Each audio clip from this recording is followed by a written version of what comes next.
Hi, welcome to Diverse Joy, a podcast and educational video series that infuses science, practical skills, and most of all, joy into diversity discussions. And today on this pirate episode, my co-host is the scallywag and land-loving space pirate, Dr. William T.L. Cox. And my co-host is the scoundrelly Dr. Amber Nelson. This is our August episode, also known as Arrgust, which is International Pirate Month. So we were both dressed up as pirates. Pirate, a little pirate, get up here. A little Star Wars. That's my little monkey lizard on my shoulder. I'm a Star Wars pirate. So, Amber, this International Pirate Month, what is bringing you joy? Yeah, so it has nothing to do with pirates, but, you know, and this is maybe a simple thing, but simple things can bring you joy? 100%. And that is, we're going to talk more about that today, but I have a growing and fairly extensive collection of Loungefly bags. So Loungefly bags, it's a brand that makes like purses and little mini backpacks for different fandoms. And so any kind of fandom that you're interested in, you can likely get a bag, a backpack, or something from Lounge. So they also do some clothing too, like sweatshirts and shirts and things too, but mostly bags, and they're most known for their little mini backpacks. And so I have, again, a growing Disney specific collection of Loungeflies. Of course you do. And they have all kinds. They have ones that have like all over prints, you know, so like the same kind of design printed over and over and over again. And then they have ones that are cosplay ones, which are like, it's the character itself. And so I prefer the cosplay ones that are the character. And so I think I have like 65 or 70 now. They are not cheap. They're not cheap. And I just want to say that I did not buy most of mine. Okay. Like I'd say maybe a third of them are ones that I have bought like for something specific or because I was really like looking for them. But you know, people know that I like them and collect them. So I think we got you one. You guys got me one. We got you Figments, you got right? me Figment with the ears. And so like people know that I collect them and like them. And so like at Christmas and birthdays and stuff, everybody gets them for me. So you're easy to shop for. I'm very easy to please. Very easy to shop for. But yeah, so I love my little Loungefly collection. And there are ones that I'm like, oh, I really want this character. And so it's kind of fun to just like be on the hunt to try to find it like through eBay or, you know, third party sellers or different places to try to find just the right bag. Because they have so many different characters and so many different things. So I love my little Loungefly collection. Yeah. And anytime I go to Disneyland and Disneybound, I try to have like a Loungefly that matches my character. So anyway, my little growing Loungefly collection. Yeah, we only have like 4 or 5, not 70. Yeah, they are a lot of fun. I have a few. And some of them have like eyes that light up or things like that. Yeah, so we have one, a droid. It's Chopper from Star Wars Ahsoka and Star Wars Rebels. Yeah. And so it's his whole droid body with like moving parts and his eyes light up. They're so fun. They're so much fun. So yes, my little big Loungefly collection. There are people with bigger collections. I'm just going to put that out there. Very few, but maybe only a few, but there are people with larger collections. Maybe the CEO of the company who has them all. Hey, I'm just saying there are others. How about you, Will? What's bringing you joy this season? Well, since we are dressed up as pirates, it made me think of some cruises that I've been on. So in the last couple of years, my parents took Eric, Roman, and I on a couple of Carnival cruises. Yay. And we had a lot of fun just hanging out with them, good food, ocean breezes, all that jazz. And then also Excuse me. Gotta stop touching my shoulder creatures button. Shoulder creature. Eric Roman and I went on a cruise on a Disney cruise, the Disney Wish. Yeah. And that was so much fun. So we picked that one in particular because it has the Star Wars bar in it called the Hyperspace Lounge. And so they have like a giant screen that's like a window out into space. And then the ship you're allegedly in jumps into hyperspace every few minutes. Yeah. Eric Roman built a table for us that's loosely based on kind of the aesthetic there. That's now one of our feature pieces of furniture up in our front room. And and it was a lot of fun. And while there, so the Disney cruises always have a pirate night. And Pirates in the Caribbean night, I believe they call it. Oh, really? I didn't know that. Part of why it's only on certain Disney cruises. They like have to go to that part of the ocean. Otherwise, they don't do it. Really? Oh. Yeah, these Disney nerds, they got all the info. So the pirate night, I did this Star Wars pirate outfit, basically what I'm wearing now, maybe a little different. And that was a lot of fun. And I was very popular because, lots of people are pirates, but then I think I was the only Star Wars pirate. So. Yeah, I love it. So I don't think I've said before, but my family cruised a lot growing up. It's been a little while. Not that long, but it's been a few years since I've been on a cruise. But I will, for anybody that's interested in cruising, I will tell you that Disney cruises do it the best. Like, if you can handle Disney even just a little bit, they are the best cruises ever. They are so immersive. They're just fun. They have the best food, the best entertainment. It's incredible. But one of the cruises that we went on as a family, this was back in like 2009, I think, on the pirate night, my brother was like, "Hey, isn't that one of the guys that you like?" And I was like, "What do you mean?" And it was Joey Fatone from NSYNC. And so he was on the cruise like with his family, just enjoying the cruise with his family. And and I got to like hang out with him a few times, and I have a picture with him and I on pirate, the Pirates in the Caribbean night, both of us fully decked out in pirate gear. And I'll see if I can find it so I can flash it here. But so it's like one of my favorite memories. My brother was like, "Isn't that NSYNC guy?" And I'm like, "What?" And turns out it was Joey Fatone, and we hung out a couple of times. I even did karaoke with him on the cruise. We sang "Child of Mine," "Sweet Child of Mine." So anyway, it's a fun memory of mine. So, very nice. We should have him as a guest on the podcast. Yeah, I wish. We haven't exactly stayed in touch. All right. Well, awesome. Amber, you have a topic for us today about wellness and joy, and I'm interested in learning about it. So take it away. As I was thinking is we've talked a few times about like how can we continue to infuse wellness and wellness practices throughout the pod, and talking about, how we're taking care of ourselves in the midst of everything that's happening just in our world, and having these conversations. And obviously, joy is part of the title, and we talk about it. Talk about it every time. We infuse it in, and we've talked about it as an antidote as resistance, right? Joy is resistance. But I just thought it would be really helpful for us to talk about like how joy is a wellness practice, and why joy, right? Like why joy is so important. And so that's what we're going to be talking about today. And so really, I like to start with talking about like positive psychology. And positive psychology is one of those places where it really starts to talk about joy as a meaningful practice, and not just a circumstantial thing, but it's a practice, something that we can invest in. And there are two main folks that really talk about.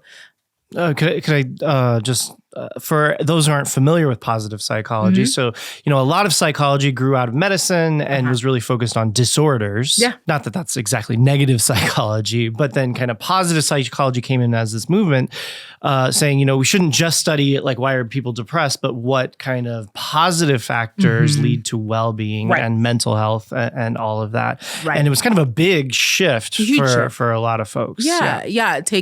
Taking a positive approach versus a deficit approach. Exactly. And a lot of psychology is really moving, or at least infusing aspects of positive psychology into what we do, especially clinically now, has this infusion of positive psychology. So there's Seligman and Fredrickson are two of the primary folks that talk a lot about joy in positive psychology. So talking about positive emotions, engagement and activities, our relationships, meaning making, and then accomplishment. That these are the pieces, these are the things that lead to what it means to have flourishing.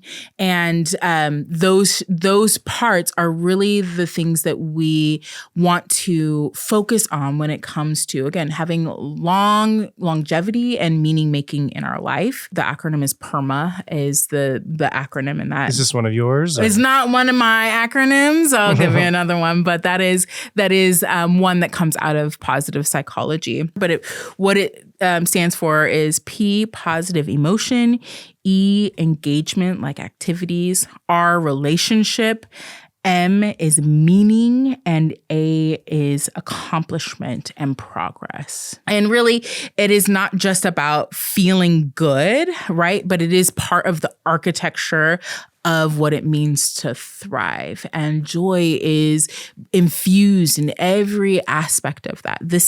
Then we even think about how joy expands our cognitions and our behaviors, and the repertoire in which helps us to become more open. It helps us to become more creative. It helps us to be more resilient, which then leads to better overall outcomes. Is that what you mean when you say it expands our cognitions and behaviors? Right. So those kinds of additional creativity, new ideas. Exactly. So we start to look, and especially when you start to infuse it in as a practice, just like any other kind of lifestyle strategy or lifestyle thing, it becomes how we retrain our brain. And we've talked about this several times too on the pod, is that we're retraining our attentional awareness, right? So if we infuse joy and we infuse interventions around creating and making meaning around joy in our life, we start to rewire what we're attending to, what we're paying attention to. Just like you might start exercising more, working that into as a practice, training in life. Yes. And it all similarly has these kind of disparate effects of, hey, it also affects your mental health and your creativity and things. Exactly. A practice of kind of infusing joy into your life, making sure you hit the joy gym every day or something like 100%. that. 100%. Yes. We're working out the joy muscles, right? Yep. And this is new to me. I mean, I'm vaguely aware of positive psychology, but I feel like it doesn't intersect with my topics of study as much. So I'm very interested. Yeah. Well, and again, like we talk so much about joy and its importance and moving away from only the negative pieces or the anchoring pieces that we talked about last episode.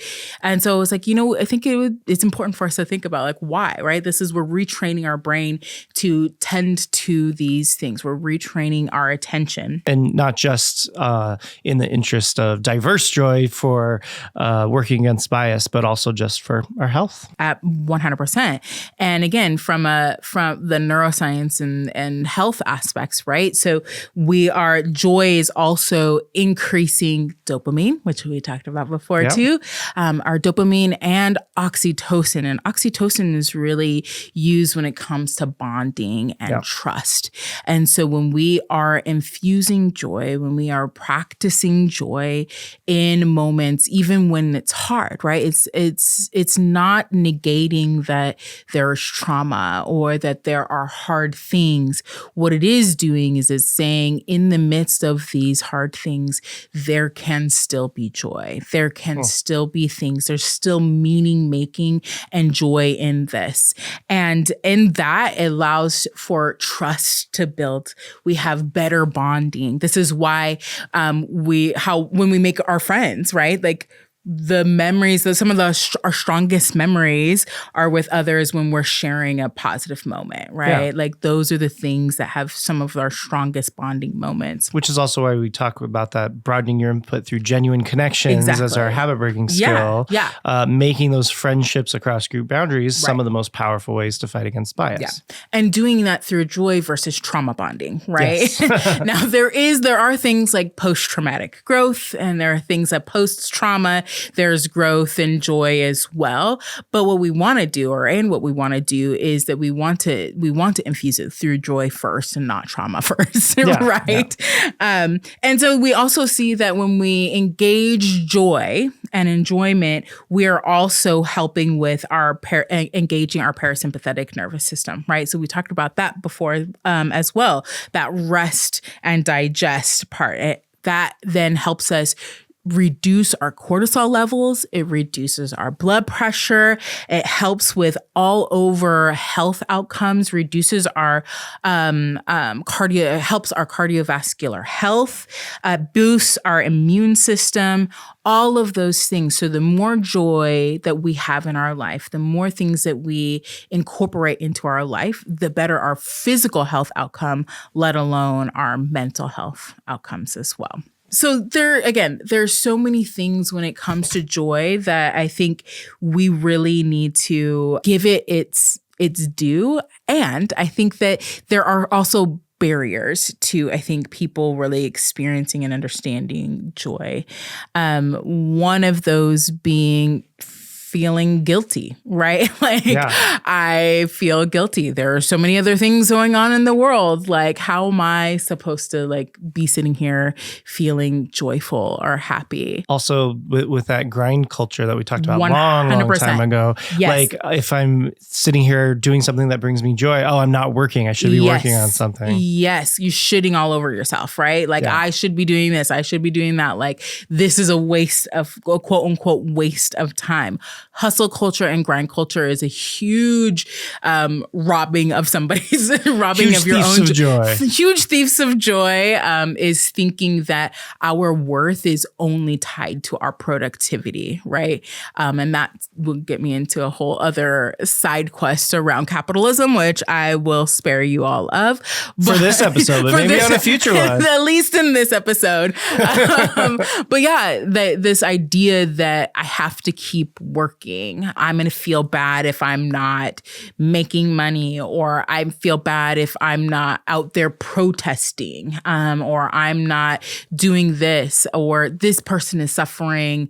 And how am I supposed to experience joy? Well, our longevity is also tied to our ability to engage and have joy. It's an analogy I often think of for this sort of thing. This joy is resistance that we talked about at the beginning of the season, is the on airplanes, the oxygen masks. 100%. Yeah. So you have to put your own oxygen mask on first, so before you help a child, right? So before you can work on the world's problems, you need to be taking care of yourself. Absolutely. Because if you're only working on the world's problems, you're going to burn out. You're going to be too depressed to be able to continue doing things.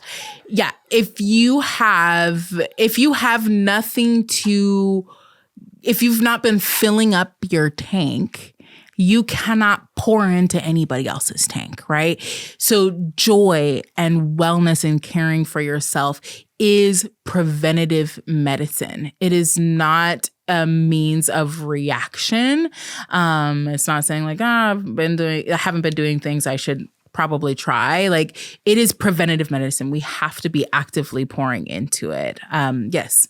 The oxygen mask. I have a friend who I'm sure I've already talked about, talks about it as baseball, right? That's too often, all of the bases are different parts of our community, like our kids and other people. And like, well, if you're going to hit a home run, you still have to go to first base, second base, and then third base. But we get distracted by the outfield. We get distracted by these other things, and we're not running the bases. We have to take care of ourselves before we can get to the other bases. Even just like eating, sleeping, 100%. Your hand things. The hand model. Hand models. Absolutely. Yeah. And again, joy also helps us engage even our prefrontal cortex, right? Which then helps us with organizing and planning and memories. Like all of those pieces really help boost our overall care and health for ourselves.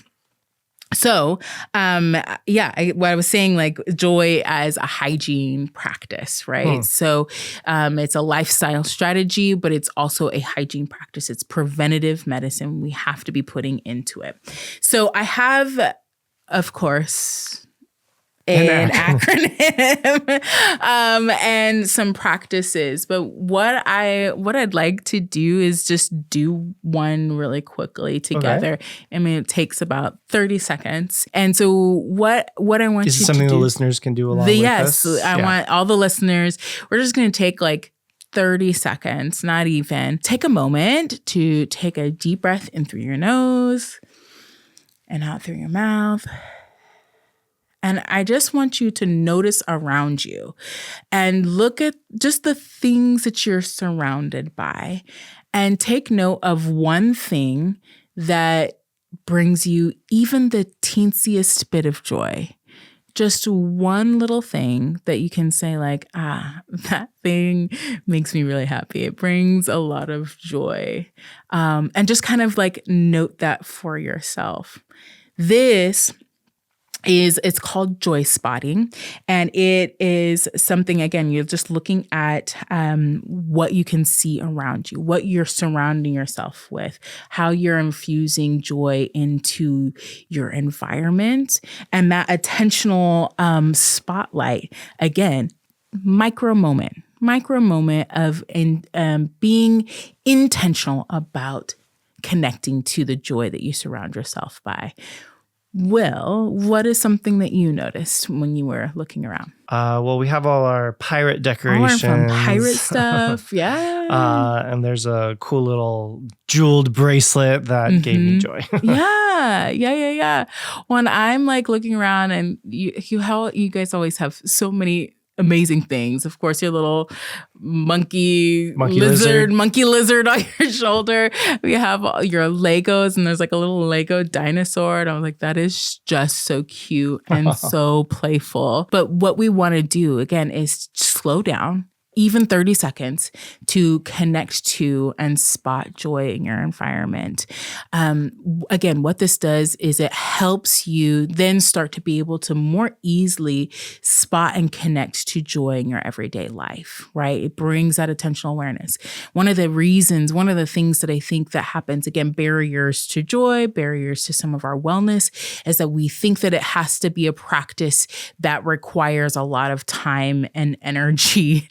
And I've said before, like, you need to be able to have the money to go take a whole spa day. Well, you don't need that. What you need is the preventative medicine in small doses throughout your day, throughout your week, that can be pouring back into you. And if you can just look at your environment and say, hey, that's a joy. That's something that's joyful. That's something that makes me happy. That's connected to something that's really meaningful for me. It reminds me of a relationship. It reminds me of any of these things that will infuse joy as part of your overall hygiene for yourself. Oh, that's really nice. Yeah.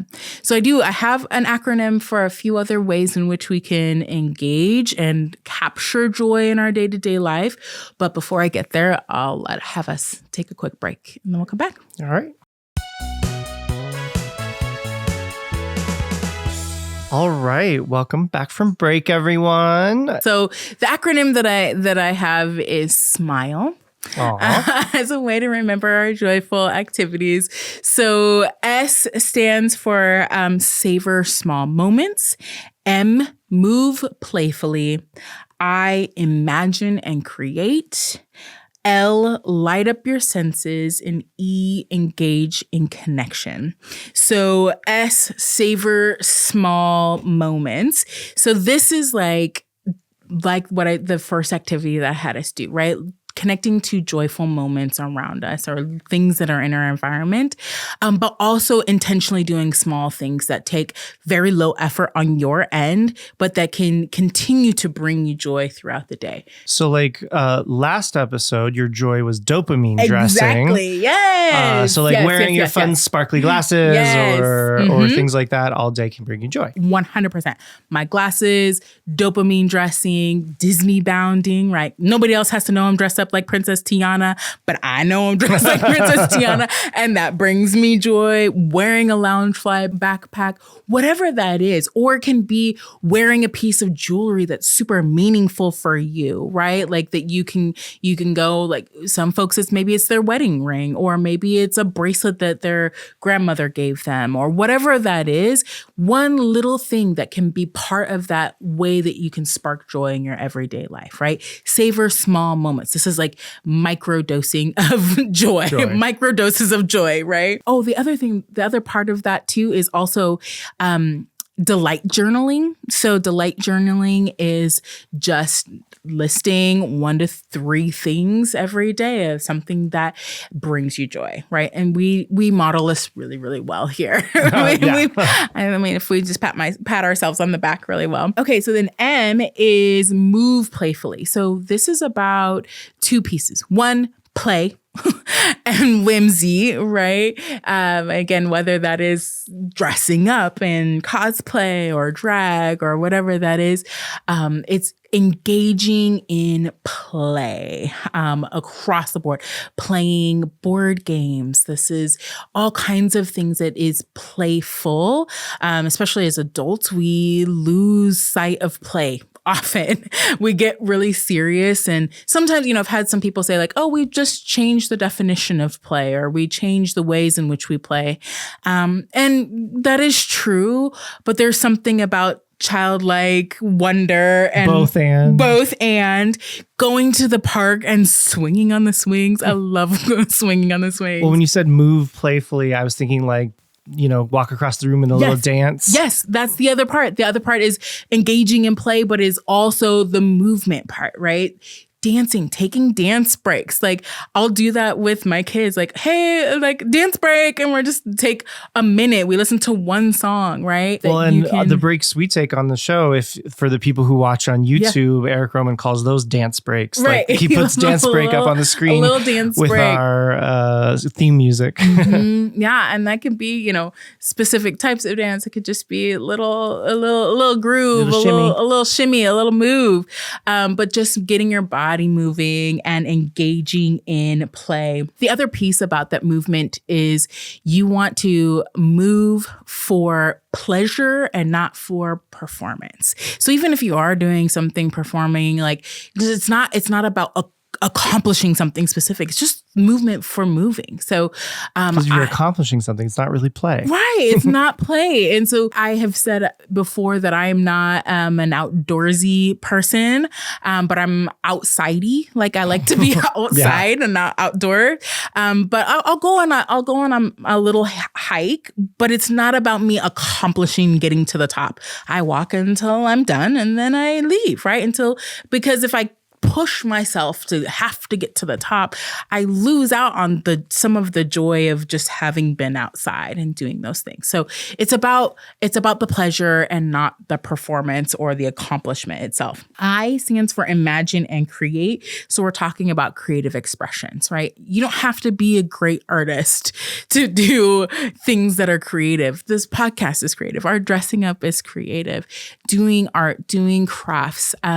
This last year, one of the things that became really popular was alcohol marker drawing and coloring and like cozy coloring books. For those of you that know, if you know, you know. But there's like these cozy coloring books and alcohol markers and people doing all kinds of like fun artistic, just mindfully coloring, adult coloring books, right? Yeah. And but just doing something that's a creative outlet that's playing music, that is creating art, that is some sort of imaginative, creative expression, crafting, cosplay. All of that is ways in which we're engaging our creativity. L, light up your senses. Again, I talk a lot about our senses because it gets us in our body and it gets us experiencing things in different way. And if you can attend to your senses, it enhances your experience, right? So food is a really big one. And that's not for everybody. Like food can be triggering for some folks too.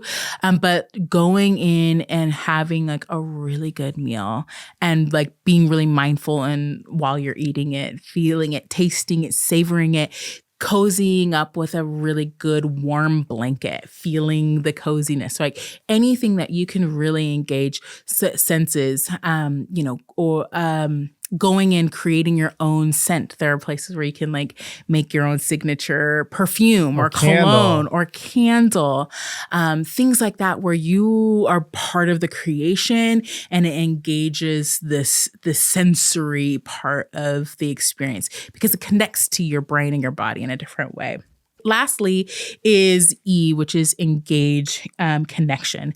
This is connecting with people. This is the relationship part of PERMA, right? Like we do our best and we are our best selves when we have strong social bonds. And so engaging in connection with others, this is, having regular dinners, having Star Trek nights. Like tonight, you all have a Star Trek viewing party. We do. And watching Star Trek, going and watching, having regular connections with your people. I've talked about my BIPOC group. We meet once a month, or book clubs. I also have a friend that we've known each other for 7-8 years now. And when we lived in different parts of the country, we just said like, okay, we used to work together on Thursdays. So Thursdays are our day and we just text each other. Even just that little bit, we both committed, and she's got 2 kids now and husband and house and all of the things. And that's our day. We connect with each other. Even just that little bit is finding those ways that we can engage in connection and reconnect to meaning making and meaningful, deep connections and deep meaning in our lives. Brings us a lot of joy. So awesome. When we're thinking about that preventative medicine and doing joy as hygiene practice, something that we're practicing and putting into your daily practice, remember to smile. Oh, that's so nice. I want to clap. Like, yay. Maybe clapping's moving playfully. I mean, I'm okay with. I'm a little bit like a fairy. If you give me its claps, it keeps me alive. Nice. I love it. Mm-hmm. So, as we finish out that part, we always have our story time, and you have our kind of more negative story today. I do. So this is a story from high school.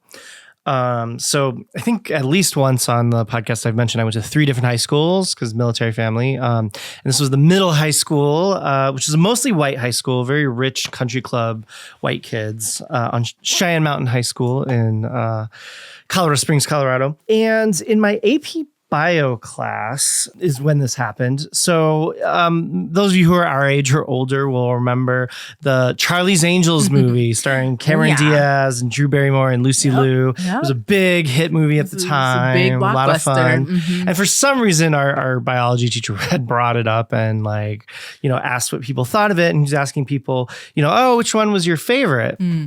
And I said Lucy Liu. Of course you did, because awesome. She was the most badass one. Yeah, she was pretty great.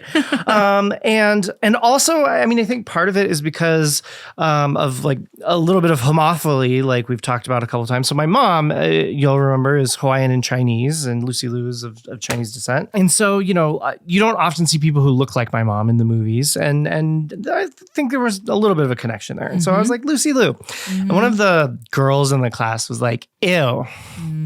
And it was really just kind of rude and off-putting. And like, I don't know what that could have been about except for being racist. Right. And so that was my kind of awful little thing. Well, if feels terrible regardless of what it was about. I too cannot think of what else she'd be commenting on, but like the way that it impacted you, right? And how that feels and how kind of not only dismissive, but like putting down that experience and her as the character as well. Yeah.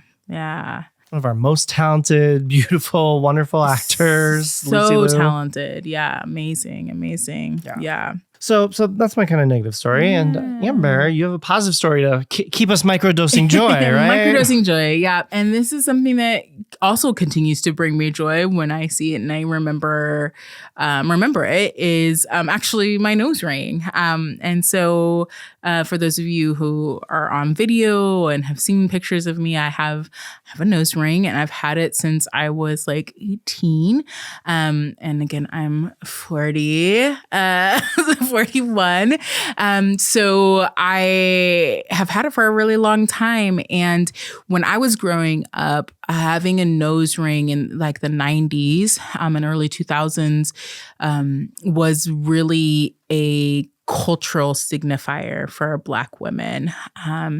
And growing up in a predominantly white space, there weren't a whole lot of nose rings, first of all. And it was just something that I always really, really wanted as a means to connect to my identity as a Black woman. And I'll never forget, it was my freshman year of college and I was home for Christmas break and my mom said, hey, let's get in the car. I'm taking you somewhere. I was like, okay. Because I had always asked for it and she was like, no, like you're too young or whatever. And she just didn't want me to have it at the time. And we just show up to this like tattoo parlor and she's like, we're getting your nose pierced today. And I said, oh. And I was just overcome. I was probably also a little scared because I don't like pain, but I just being able to have that moment and that having my mom be part of that and just like, hey, this is happening. You've wanted this for so long. Like, let's do this. And I don't know that I because I'm pain averse, I don't know that I would have necessarily gone on my own, even though I wanted it so bad. And I'm so glad that she did that and helped me get over that hump, even without me knowing it. And now I get to see it and it's still that represent. That's not really the cultural signifier that it used to be when I was young, but it still is for me. And it's a part of how I connect to my identity and my cultural heritage. Oh, that's really beautiful. Yeah. Nice present from Auntie Nanette. Hi, Auntie Nanette. Yes. Amber's mom. Yeah. Aww, So I love it. Awesome. Yeah. All right. Well, we have a question as always. Question time. We came up with this question as one that I genuinely had, and I still feel I'm not quite sure of the answer to it. Yeah. So, related to kind of our main topic today. So, is there a difference between happiness and joy? Yes. And what is that? Yeah. And I kind of intentionally didn't explicitly say that as we were talking today, just because I knew we were going to talk about the question. But really, what the literature would say is that happiness tends to be more tied to situational things. So something happy happened, or something nice happened, your response is happiness, right? And so it's kind of more of a reaction to things, and it tends to be, again, more situational and more external than it is about an internal experience. Joy tends to be connected to meaning and tends to be deeper, connected and internal experience. So you can experience joy in the midst of hardship. When you're going through something hard or you're in the middle of something traumatic, it's hard to feel happy, right? Happiness is much more situational and reactionary versus joy is an internal sense of self connected to a deep, clear meaning and meaning making versus just something that has happened. And I think that it's really important. The distinction is really important because it means that joy is cultivatable, right? Versus just a happenstance. You can create joy. You can find meaning making. You can find joy in small things in the midst of whatever, versus happiness is just a state based on what's going on. It's a reaction to external things versus an internal state. And so these definitions, they're kind of clinical differentiations that folks have made to be clearer in the research and practice. Right. Well, Yeah. all right. Yeah. Yeah. So joy is more sustainable than just seeking happiness. And which is why like happiness is so much more elusive, because you think this one thing is going to be the thing that creates happiness, and then you get it and you're like, that's why people say money doesn't, money isn't the thing that makes you happy, even though people have this idea that if I had all the money, then I'd be happy. Yeah, right? because there's really no meaning to that. There's no people. meaning. Right. Exactly. So there are other things that might create opportunity and might create other opportunities. But what the joy is the deep-seated meaning making. So like piece. you could win the lottery and you might be happy about that, Right. but it's not exactly joy because it's not a deeper meaning. Right. And the happiness goes away as your, As money goes away too, right? And if you stay riding just the happiness train, you're going to constantly be seeking out external ways of creating external validation. Validation in order to feel happy. But if you're seeking joy, you're connecting it to meaning. You're connecting it to yourself. You're connecting it to your connections. You're connecting it to these other experiences. So like for a religious person like you, that your spirituality would be a source of joy because you always have that in your heart. That's always a part of who you are. Right. And so when you need to seek out joy, you can turn to your faith as something that is enduring across time. Exactly. Yes, absolutely. And I think folks that, that are not spiritual can find and experience joy as well. And it's finding what those things are. What are those internal pieces that that can endure across time and space, right? Yeah. And that's really the difference between happiness, which is the situation, and joy and the state. Yep. Yeah. State versus trait. Yeah. Right. So state is the in the moment kind of thing. Trait is across time. Yeah. All right. Yeah. Thank you. Absolutely. That makes sense to me now. Yeah. Good. That's what I was hoping. So as we are rounding out our episode, friend, what is our habit breaking skill today? Awesome. Our habit breaking skill. So again, this is one of those tools, one of those things that we can start putting into practice that helps change our habits, reduce bias, make our habits more inclusive. It's called seeking individuating information. This is one of the tools that we think of as being especially oriented towards preventing bias. So what this is getting to know the details about what makes someone a unique individual. Yeah. Part of why this is important is especially when we're talking about members of stigmatized groups that tend to numerically be smaller than majority, what we sometimes used to call majority groups. In order to identify someone, very often their group membership's all you need. So if you have a classroom of students and you have one Black student, all you need to remember is the Black student name is Amber. But if you have like 5 white blonde women, you have to figure out what distinguishes them, what makes them unique individuals. But then that ends up meaning, if that's all you do, all you know about Amber is that she's Black. Right. And so you see her more as a group member, as a member of that identity group, rather than as a unique individual. Yes. Yep. So what you want to do is make sure you're practicing getting those details. What makes that person unique? That Amber likes doing cosplay. She has a Loungefly connection. She helps people enhance joy in their lives. All those details that make her unique as a person. And, identities are one part of that, race and sexual orientation or whatever. But all the things. Yeah. So we talk so many times about broadening your input. It is kind of similar to that in that it's getting more information. But whereas broadening your input is about breadth across people or across books and movies, et cetera, this is about depth on one person. Yeah. I have one example that's from actually someone who took our bias habit breaking training. So this woman, she was in the military and she was rather short. I'm bad at estimating heights, but I think she was about 5'2", 5'3". And she was trying to sign up for this kind of special unit that did the really kind of hardcore missions. Like it wasn't like SEAL Team 6, but it was some version of that it was and they just said no. And when she kind of pushed them on it, they were like, no, because you're a woman. And then she pushed them some more. No, because you're short. And the logic that she kind of forced forced them to spill out was, well, you won't be able to climb a wall as fast as everyone else. You won't be able to carry a pack as far as everyone else. Yep. And she brought up that example when we were talking about seeking individuating information, because that was individuating information they could have gotten about her. So if it truly was about climbing a wall quickly or carrying a pack far, well, shouldn't they be testing? We could have tested that. Yeah. Everyone should be. You shouldn't just assume that a taller man is able to do those things. Right. You should be getting that information about everyone if it is, mission critical. Right. As, right. I don't know if that's the real term, but that's the TV term that I'm borrowing. And this is also true in like hiring types of situations, just for normal workplaces. Sometimes people make assumptions.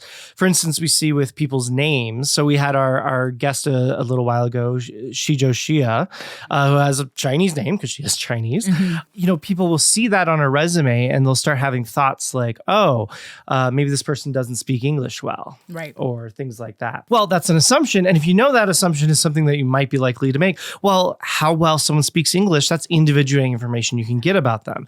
And if it's important for a job you're hiring for, what you do is ahead of time get that information from everyone. Yeah. Everyone should submit a speaking sample if you need to know that they can speak English very well. And that just prevents you from having the assumptions. Mm-hmm. So seeking this individuating information, getting to know someone on a deeper level where you know what makes them unique. Mm-hmm. That's the main part of the tool is getting the information. Mm-hmm. But a second part of the tool that I want to add is then you can also practice bringing that information to the forefront of your mind when you're working with them. So if it was a student in a class, like the example I started with, when you're working on the grades for that student or a report about that student, bring that information up so that it's at the forefront of your mind rather than it being, well, Amber, the one black student, right? Because then the race is going to have more of an influence rather than the uniqueness. Than all of the other parts of them. Yeah. Right. Which is, again, both and, right? That is about the breadth and the depth. Yes. Right? Like we need that individuating information. And even if I were to use my own self as an example, right? As somebody who identifies as a person of faith and identifies as a Christian, there's a lot of times that I'm like, please do not put on me and assume because I identify as Christian that other examples that you have seen of Christianity applies to me, right? Like, please individuate me and understand who I am or understand what that looks like or what that means for me, and don't put me in the same box as other people that identify similarly, right? And in some ways, and you're describing this very well, it's literally the opposite of bias, right? Bias is assuming that all people are kind of the same, and then getting the individuating information is all the many ways, because we know people are individuals. There's no group membership where it's like, we all have the same features and same interests and everything. Yeah. No one group is a monolith, right? No one group is a monolith. And being able to say, here are features or whatever, but here's this person across from me. How do I learn and know about them? I think first season I talked about cultural humility in that regard, right? Of like, I'm going to be humble enough and say like, I have some of these understandings about a group, and what does that mean to you, right? To assume that because I'm Black, I have a good personal experience of the urban experience, it's not going to be accurate. I grew up in, not for you. I grew up in Klamath Falls, Oregon, right? Like I grew up in a rural white community, and this is not that I haven't experienced those spaces, but that's not the place in which I grew up.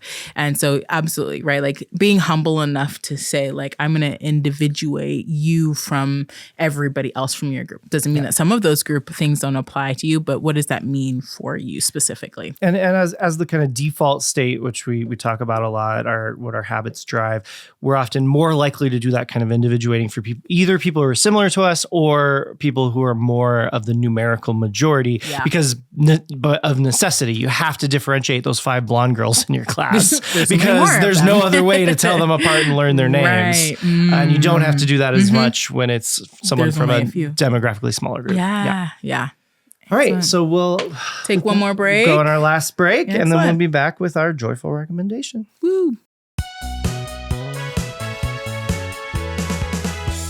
All right, well, welcome back from our break. And as we finish out today, we always like to end with a joyful recommendation. So Will, I'm going to roll back a second and just finish a comment on your, the habit breaking skill. And I was just, and I said it off mic.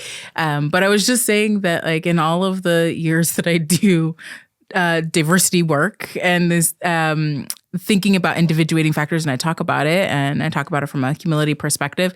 I just had not actually put together in my brain that just from a numbers perspective, why we do the individuating much more easily for quote unquote majority culture folks or the predominant group is because we have to, because just from a numbers, you have 5 people that look surfacely similar that you have to kind of start to pick at some of those more individuating factors, whether that's personality or surface level things. And it's just not something that I had explicitly tied to in my head. So I appreciate that. Yeah, absolutely. And you know, it's like we talk about often, these things that are experienced, that are biased and are experienced as biased, very often are not coming from a bad place. Right. They're not coming from hate or consciously trying to slight someone. But there are these features of our environments, our systems, and so on, that the net effect ends up being some of this thing.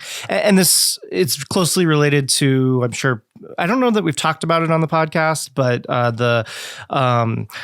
getting people's names confused who are of the same race. So, you know, no, you called me Jamal, but that was the one other black guy on campus. It's part of that same thing where you have to put more effort into differentiating the people that there are numerically more of. Right. Yeah. And again, I've experienced it on the being the only one side, right? Like when I moved to a place where it was predominantly black, all of a sudden I changed. Like I was like, oh, I don't have to be the one black student. I can do things a little bit different anymore. You know, like, so I'm recognizing it from that perspective, but not really like, oh, right. That's partly why that the individuating doesn't necessarily happen for me is because I'm often the only one in this space, right? So anyway, I thought that was really helpful. Just that light bulb moment of like, right, that makes a lot of sense. So and it's also a good lesson, like related to all the skills. You know, we try to explain why they happen, and so for those of you listening,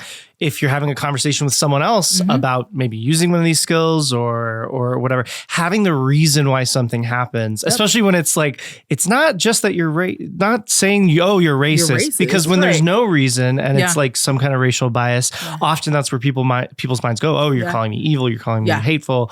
But saying, well, look, the features of the situation lead to this outcome. Right. Doesn't mean it's your fault entirely, but also doesn't mean we shouldn't work on it. Right. Exactly. So let's put the effort in. Yeah. Anyway, thank you for that light bulb moment of my brain going like, oh, right. That makes so much sense. So I appreciate it. Very well. So yeah, as we end going back, as we end the episode, Will, what is your joyful recommendation, I should say? Yeah, joyful recommendation. So this is a TV show, Netflix, and a movie. So it's 3 seasons of a TV show, and then they're wrapping it all up with a movie called Heartstopper. Okay. I've heard of it, but I don't know anything about it. Oh, well, perfect. So I'll tell you a little bit about it. So it's basically a teen, gay, queer kind of romance show. Love a good coming of age. Centers around a couple played by Kit Connor and Joe Locke are the actors' names, who kind of fall in love. And it's in the UK, but I'm pretty sure it's the equivalent of what we would call sophomore, junior-ish years of school. And around that kind of central couple, there's a huge queer diverse cast. One of their friends is a trans woman, one of their friends is asexual and kind of struggles through what that means for him, and on and on and on. All the kind of LGBTQ plus representation. But you know, like most of our diverse joyful recommendations, it is just fun. Like the characters are cute, they're funny, they're interesting, and also you get some of that representation in your life and get to know these characters and just enjoy it, and also learn a little bit about occasionally something happens where they have to face bias, face prejudice or what have you. But it's by and large just adorable, romantic, cute, sweet show. I love it. Yeah, I'll definitely. You said it's a 3 seasons. And then a movie, which I don't know if it's going to be out by the time this episode comes out, but around sometime this year, it should have been or will be coming out. And yeah, it's based on a webcomic and graphic novel, which I also think is really cool. So I didn't know the webcomic. So Alice Oseman, it was a really cute little webcomic where it was just like, the little 3-panel kind of thing at first. And it's just like these 2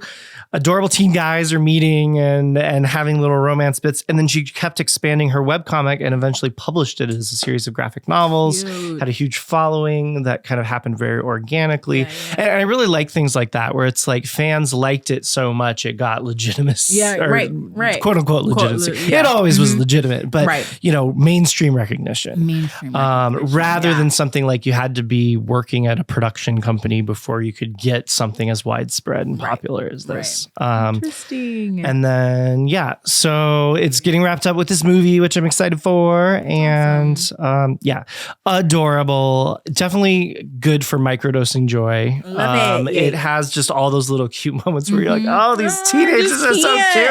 I love it. Yeah. That's so great. Okay, Heartstopper. I'm definitely going to check it out. Yeah. Perfect. Check it out. Thank you, Will. Thank you, Amber. All right. I am Dr. William Cox. I'm Dr. Amber Nelson.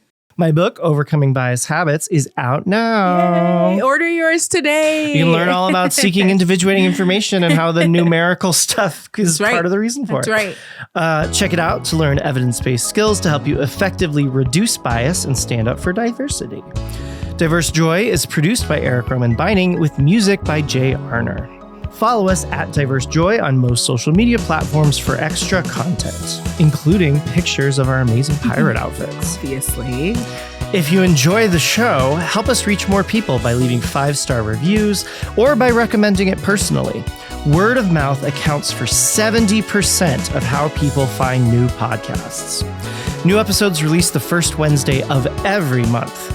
Watch us on YouTube, listen in any podcasting app, or check us out at diversejoy.com, where you can also find additional diversity education resources, buy some incredible merchandise to help microdose some joy with your Diverse Joy merchandise, or you can donate to support the show. Diverse Joy is the official podcast of Inequity Agents of Change, a nonprofit devoted to evidence-based approaches to reduce bias, create inclusion, and promote equity. All that good Jedi work. Learn more at biashabit.com. Thank you for joining us. Now, go find your joy. Bye. Bye.